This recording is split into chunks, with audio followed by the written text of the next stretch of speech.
Trezor wallet versus MetaMask wallet. Which crypto wallet is better? Links to both products can be found in the description below. In this video, we'll compare Trezor and MetaMask in terms of features, security, and usability, helping you decide which one suits your needs best. The Trezor wallet is a hardware wallet designed for maximum security. Developed by Satoshi Labs, it's ideal for users looking to securely store large crypto portfolios. Being offline, it protects your private keys from online threats like hacks or phishing attacks. Trezor supports over 1,800 cryptocurrencies, including Bitcoin, Ethereum, and popular altcoins, and features a PIN system, passphrase protection, and a 24-word recovery seed for backup. The Model T even includes a touchscreen for ease of use.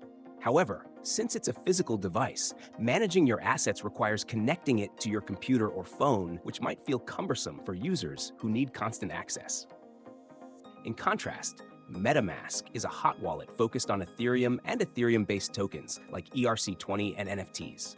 It operates as a browser extension and mobile app, offering seamless integration with decentralized applications, dApps, decentralized exchanges, and NFT marketplaces. MetaMask is perfect for active traders and users engaged in DeFi activities. While it offers convenience, MetaMask's online nature exposes it to risks like phishing attacks and malware.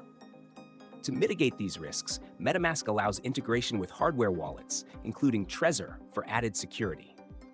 It supports multiple accounts, allows custom RPC networks, and offers an intuitive interface, but its reliance on an internet connection makes it less secure than a hardware wallet.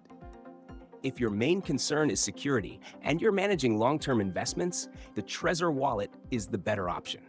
It's especially suitable for users with significant crypto holdings who value peace of mind. On the other hand, if you're an active trader, frequent DeFi user, or NFT collector, MetaMask provides unparalleled convenience and ecosystem access. Both wallets serve different purposes, so your choice should depend on your specific crypto activities. Share your thoughts in the comments and let us know which wallet works best for you.